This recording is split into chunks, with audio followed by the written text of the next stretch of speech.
move straight on to integrating the Maritime Museum into the regional facilities of Auckland. So we invite Jonathan and others. I'm not sure who is coming up, but we've got Don and everyone, the full team. Welcome, Sir Don. If you want to just introduce your team, that would be wonderful.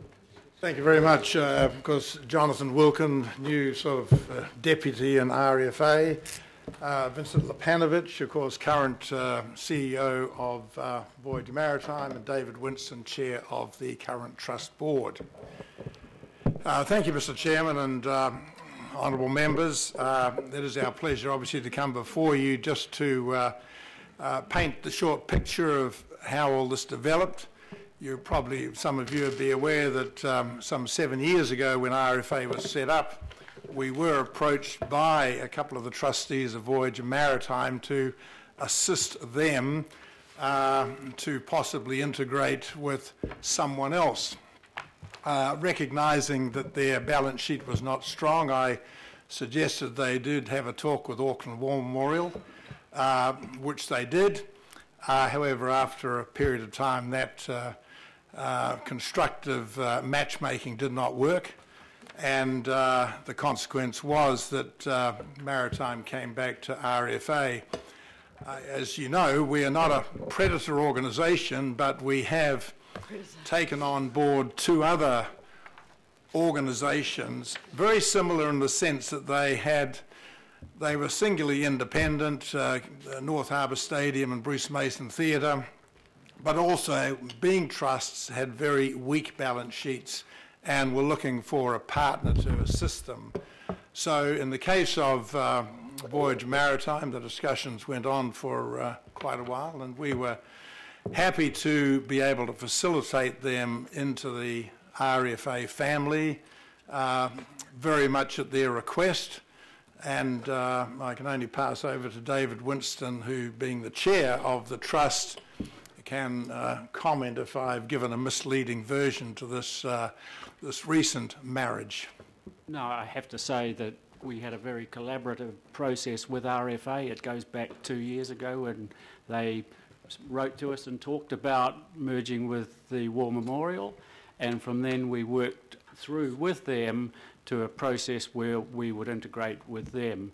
And I think we had the unanimous support of our trust board for this collaboration to go ahead and for the actual integration of the two organisations. We felt we were very much aligned to the overall purpose of the benefit of Auckland and to benefit the museum sector in Auckland. We held the view that really in the long term it would be great if the museum sector could all integrate and be part of one, and we also felt that this was, maybe we are a stepping stone, the first person off the block, in other words, to come under, work with RFA and have possibly in the future one governance system. So, thank you, Don. So all along, Mr. Chairman, we've ensured, in fact, councillors around this table would be aware that we do keep talking to councillors, senior council staff about these issues from time to time, that you are not caught by surprise, that this has been going on going back about 6 years, and we certainly believe that where we are at the present time is the best thing for Voyager Maritime going forward, and it is certainly very manageable for RFA, and as is known by your papers, no extra cost to the Auckland ratepayer. Okay, anything else you want to add? Yeah, I would just say that I'd have to thank the ARAFA funding. That has kept us in a position where we at the present, the Maritime Museum is operating on a daily, a weekly, a yearly basis very well. In fact, in the last 2 or 3 years, I think we've achieved the best results we've ever had, and there is a real enthusiasm going forward that our funding is, yes, it's adequate, like all museums. We could look for doing more, but we are adequately funded under the system. What we have to look to is our long-term planning, and where we sit in the Auckland development in the long term is the issue which we feel that RFA will be able to better manage than an independent trust board. RAFA make the recommendation on the funding, and also council then authorises it. And obviously, we don't need to recommend all the funding go across to RFA for a RAFA, but I'm not saying we're not going to do that at all. But what assurances have you given to the Maritime Museum that they will get that full funding? Well, I'm sure they would initiate divorce proceedings if they weren't going to get it, so that's not really a problem for us. We just see it as automatic, really, to carry that through. Okay. All right. Questions, councillors? Councillor Casey. Maybe, Sir Don, you could talk about the activities the Maritime Museum does for schools throughout the region, and an assurance from RFA that that would continue, because my fear is when RFA is asked to cut budget, as you did in ATA Square, the first thing to go was the low-hanging fruit and the free activities which go to our schools and our low-income families. Some of the low-hanging fruit in the square, in relation to ATA Square, we cut the time available for all events because of the funding. But Mr. Lepanovich will have a better idea to answer on the schools that he will continue to look after. Thank you, Sir Don. Good morning, everybody.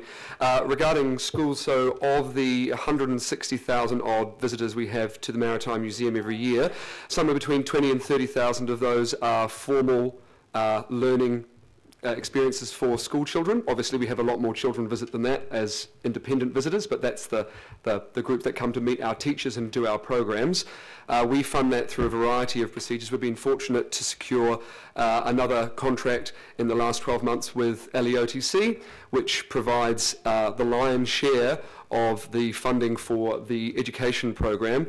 The museum funds the remainder from its own funds. Part of that is money that's traditionally come from RAFA, and a part is from the museum's own fundraising activities as well. So we have about a 60-40 split when it comes to our funding. We raise about, of our $5 million budget, about $2 million comes from RAFA, and the remainder the museum raises itself.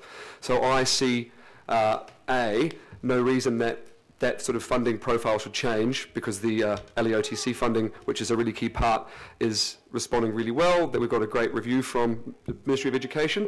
And the other part of it, of course, is that the museum staff, and I'm sure RFA will agree with this as well, see that those formal education programs and our school programs are one of the most important programs that the museum delivers. So we certainly, for example, last year, when there was some debate at a higher level than mine at Ministry of Education around LEOTC funding, and many of you will be aware a lot of people lost their funding, we, with our board, made the decision that we would fund all of that out of our own budget, even if we lost the LEOTC funding. So I just mentioned that to show the level of importance we put to it. So I don't foresee any circumstance, except the most dire, under which we would ever consider cutting that particular area of our program.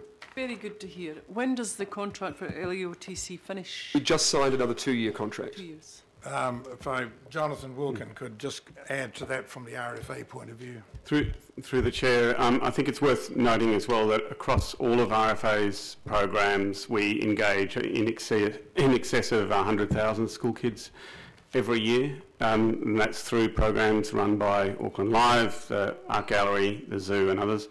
And that, despite any funding constraints, that figure has increased rather than reduced. Councillor Walker. Sure. Got a couple of questions. The first one is around, I guess, revenue, and that is, will the integration affect the Maritime Museum's ability to get grants and source funds other than council? Well, certainly it will cause some changes for us.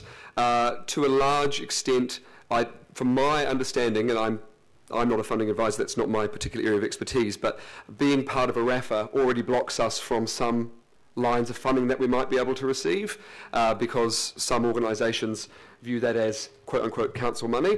Obviously, we've got a slightly more formal relationship now, but I still think that we'll be able to secure strong funding streams from third-party donors as we do at the moment. So in the last financial year, I think we managed to raise, separate to Arafa and our commercial and gate activities, we managed to raise around $350,000 from grants. A lot of those remain completely open to us, and we've been in conversation with a lot of our regular funders around this change in governance and assuring them that both our intention and the intention of RFA as communicated to us and our board is that the Maritime Museum brand and activity and staff will still remain operating in exactly the same way. So we've received a lot of positive feedback on that.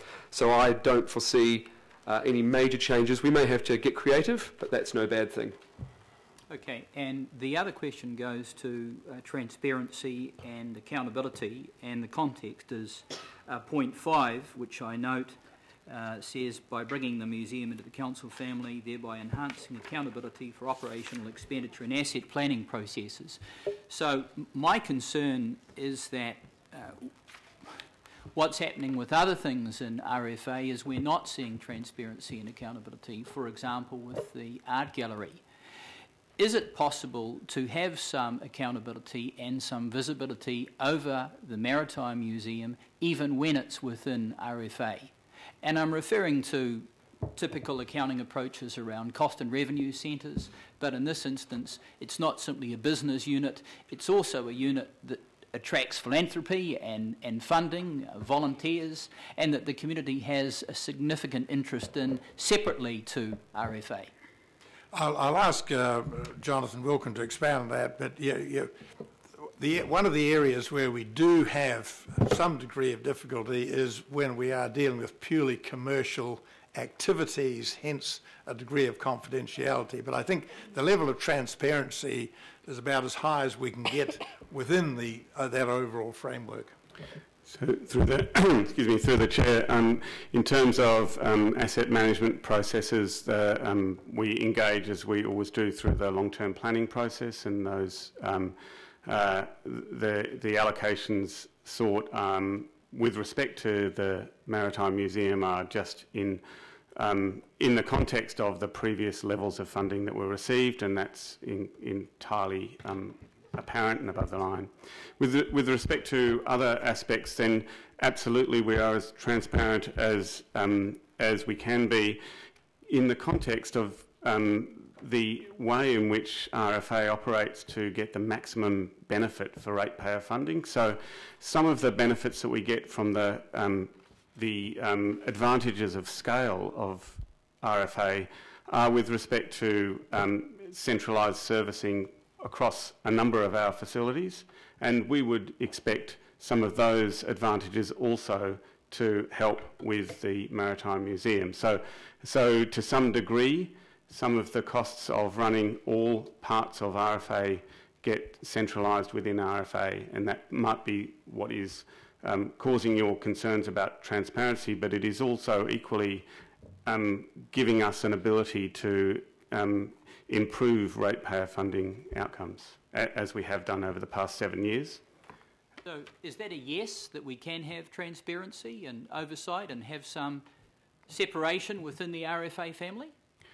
So that's a cautious yes, as in if you're seeking separation, that means that we are less well able to give best value for ratepayer funding.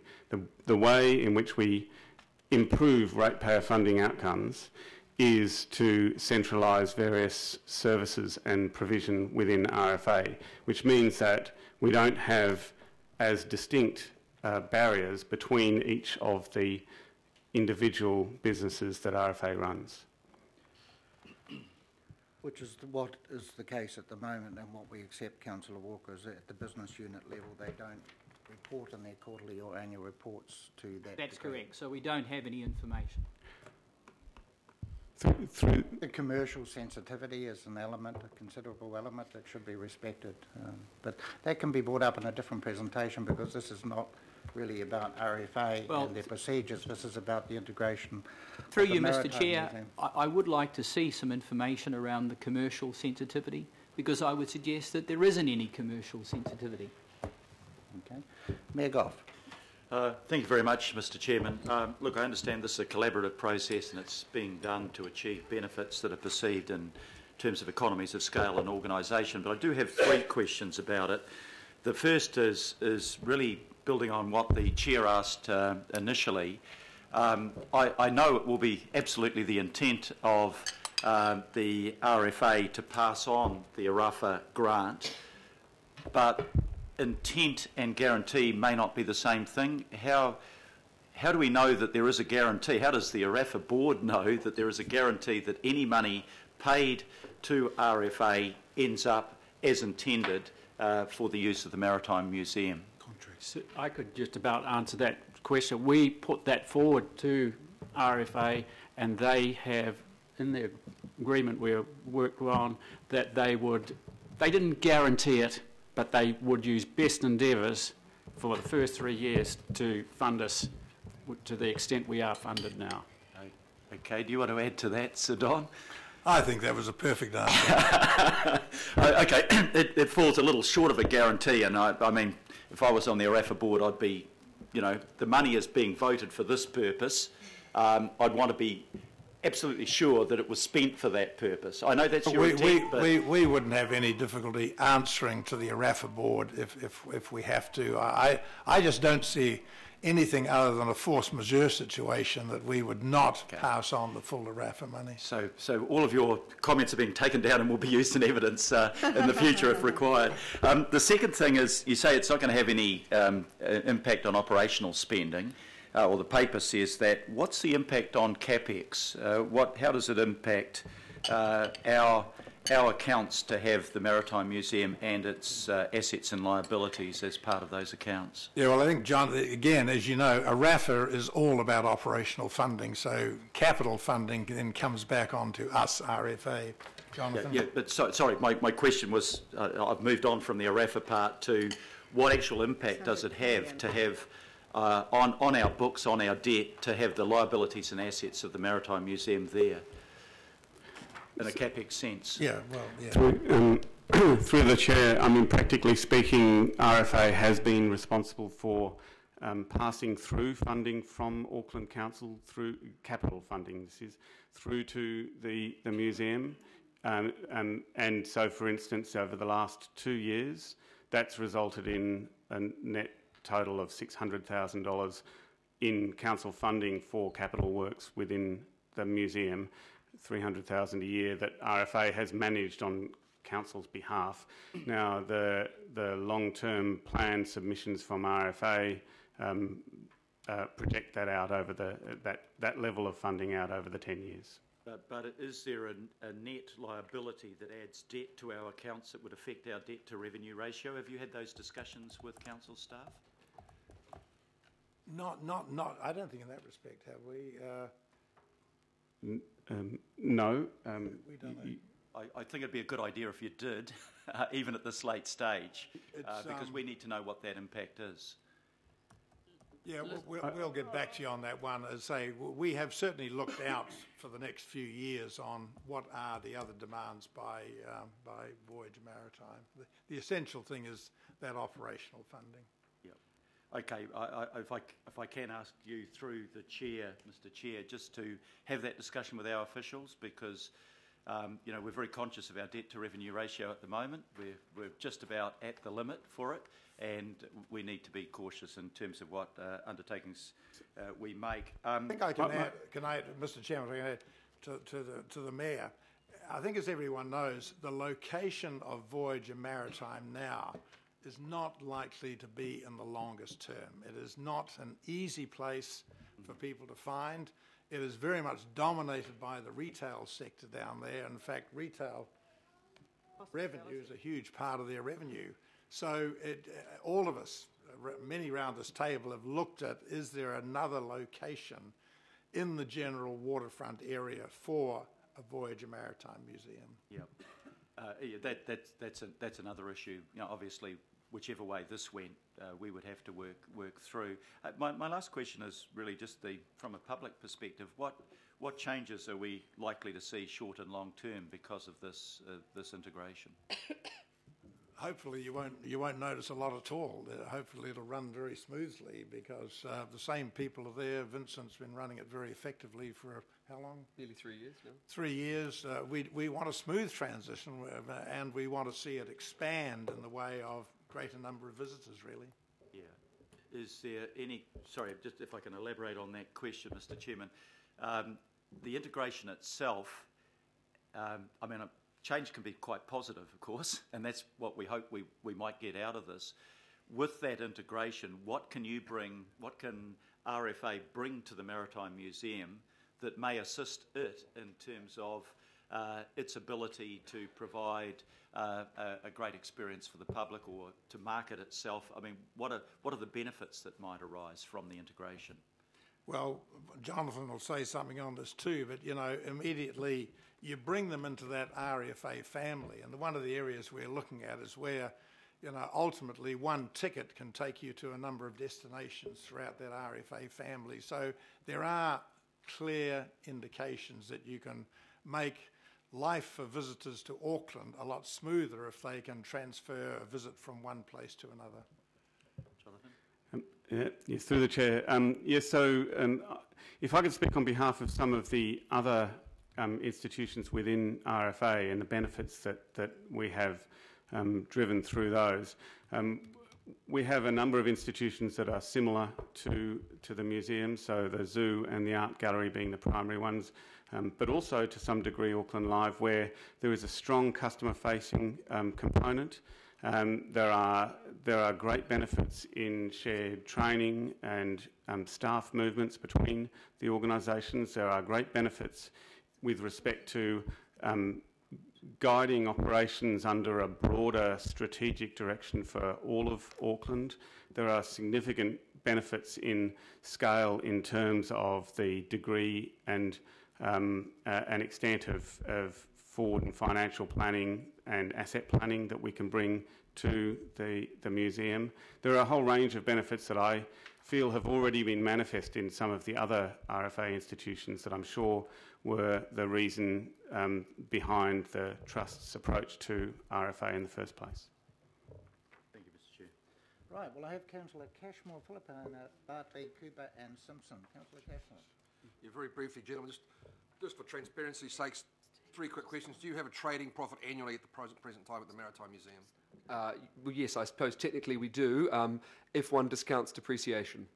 Okay, that's my next question. You don't fund depreciation? No, RAFA does not fund depreciation, so we, in our books, produce sort of 2 lines, if you like. So one's our real sort of cash, if you like, on hand, and we tend to, at the moment, had traditionally had a habit of running if possible, a surplus, because we didn't have any access to depreciation funds. So there are some essential maintenance items that can't be funded through third parties that we just had to pay for ourselves. So that was our method of dealing with that. But of course, when you take depreciation into account, with the exception of this last 12-month period where we've gotten quite a bit of capital funding from RFA, the museum generally shows significant loss through depreciation only. Okay, but otherwise, we're in the black. All right, thank you. Councillor Philippine. Thank you, Chair. Question on debt. Was there any debt from the Maritime that you've taken on board? The short answer is no. The Maritime Museum does not have any debt, except one small loan from Auckland Council, which will be paid off in... Oh, actually, no, it was paid off in January. So that one's gone. The other one, we do have a loan arrangement with the Emerson Trust for our special exhibitions gallery, and that is $250,000, but we have an arrangement with them where they, in return for some exhibition KPIs, forgive 10% of that debt every year for 10 years until the debt is expunged, and we're now in our 3rd year, I think, with that has been successful. So, cool. Number 26 on our agenda, just related to the benefits, and included finance and IT. So I'm assuming that Maritime, depending on the decision today, around the IT, they'll be incorporated into the RFA IT system, and the system they currently got is whatever happens to that. So we currently have an independent contractor. I mean, in some respects, this goes to the point the Mayor was making earlier. We're a relatively small organisation, but because we're independent, we have to have finance, IT, all of the HR, all of that kind of stuff anyway. So we'll be able to fold a lot of that into, including IT, into the RFA model, and I'm hopeful that that will give us more opportunity to focus on our core business, which is the museum function, rather than administrative stuff. So the short answer is yes, it will go into the RFA IT bundle. So in turn would obviously save you money as well? That's the idea, yes. As a result. Well, we'll no longer have to have that contractor. Right. So I think the general idea with this merger around the funding is, while we're not seeking any additional operational funding at this point, or foresee it in the future, although we'd always like more money, I will say, just for completeness, we're hopeful that we'll be able to do more with the same amount. And through the Chair, if I may just add to that, RFA has a strong track record of performance in that respect. So in comparison to when RFA was first set up 7 years ago, cumulatively RFA has saved $46 million in operational expenditure over the ensuing 7 years through efficiencies and without drop in service. And just one further question, Chair. Have we got any figure? Well, there's two. Another small one. But is there any figure in regards to the IT that it'll be saving? I think it's a bit too soon for us to say that, be that specific. But we have already told our contractor that they won't be continuing with the contract in future, so it'll go straight over to. But then on the other hand, there'll be some initial setup costs to bed into new softwares that RFA expects us to use. So I'm sure within the next sort of 12 months or so, we'll be able to see where we land with that once that initial period. For those that don't know, what is LOETC? Learning outside the classroom. Learning education outside the classroom. So it's a program by Ministry of Education. Okay. A lot of museums and organisations like ours lock into it. So it enables us to bring formal learning outcomes in line with the curriculum into non-classroom environments. Thank you. Councillor Bartley. Thank you, Mr. Chair, and through you, just sort of following on from the Mayor's question, thank you for your presentation as well. Are there any issues with your building? I'm just looking at the ongoing renewals, and would there be any extra costs in relation to your building? That's a complicated question. Yes is the short version. There's no way of denying that. We are in a maritime environment, and like any building on the waterfront. But in saying that, there is no immediate major structural or issue, anything along those lines. The buildings are sound. They will require maintenance over time, and there are some areas that have been perhaps under-maintained due to our funding levels, but not to the point that there is any immediate risk. Thank you. Councillor Cooper. Thank you. There's two questions. One was, I mean, I'm looking in the report here, and really I can only see that the money, it looks like the money that ARAFA was going to give the Maritime will go directly to RFA, but it just says this year. So I can't find anywhere in the report I understand the mechanism and the legality of, and I'm not disputing it, I just want to understand, are ARAFA allowed to give directly to a CCO? So how will it be funded ongoingly if not, or what is the setup there? No, ARAFA make recommendations to the council, who then give the money out. Okay, so we're able to pass it on to RFA. I mean, the other, it's around the questions that were asked about whether we could trust you, was essentially the question, to give that money to Maritime, and I'm sure we can. But there was a sort of a suggestion that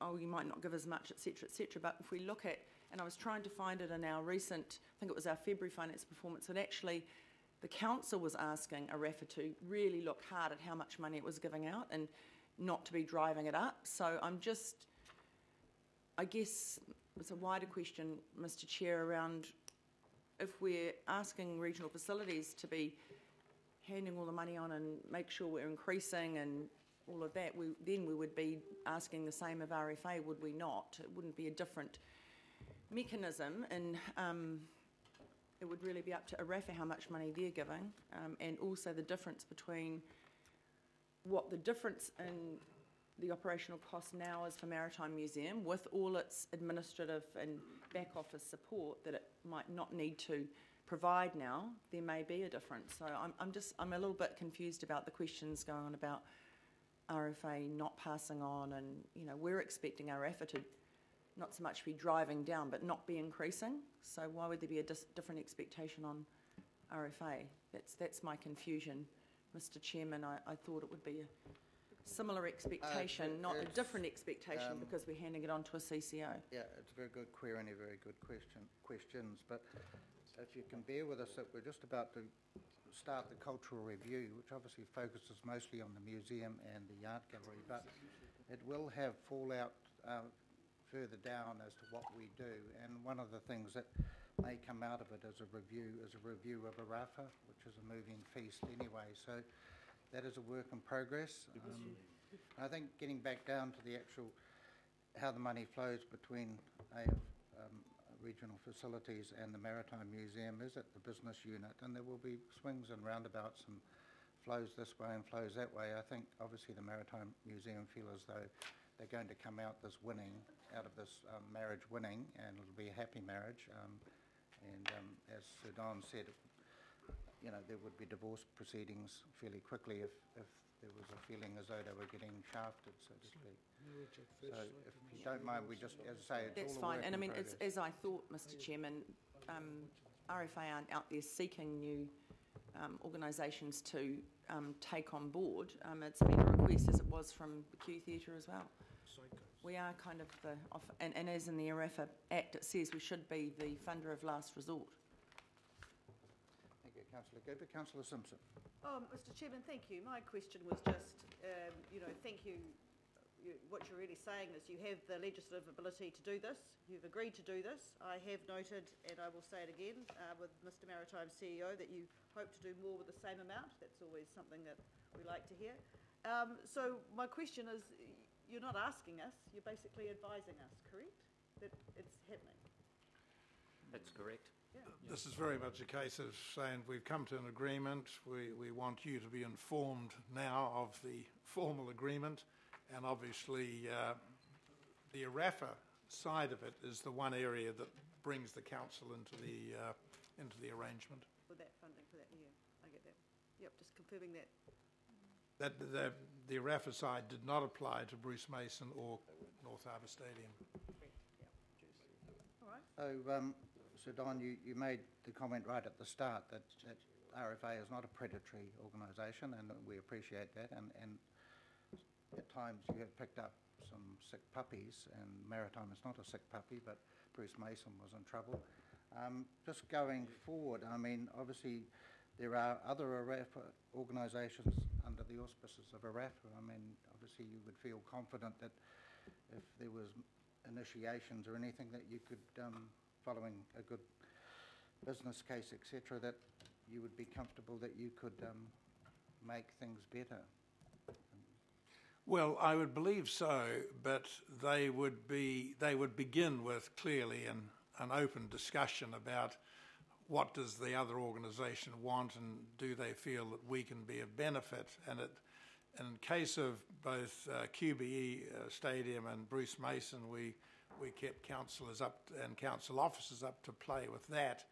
If it is to proceed, of course, then you really are looking at the bottom line in both. And if we can provide a stronger base, as you would well know, Mr. Chairman, there's a number of these organisations began with an enthusiastic local community to build something, and thereafter it was always a struggle to maintain operational spends and maintenance requirements and things like that. And yes, there are a few other organisations that could well seek us out and say, well, we may be better under your umbrella, but we are not initiating anything at the present time. And we are aware of some of those organisations. Right, well, I'm going to move this. Do we have a seconder for this? I will. Councillor Simpson. Are there no further questions? So I'll put the motion. All those in favour? Aye. Against? No, no one against. Unanimous. Thank you, very Mr. Chairman. much. Thank you, Sir Don and David and Jonathan and Vincent. Thank you very much.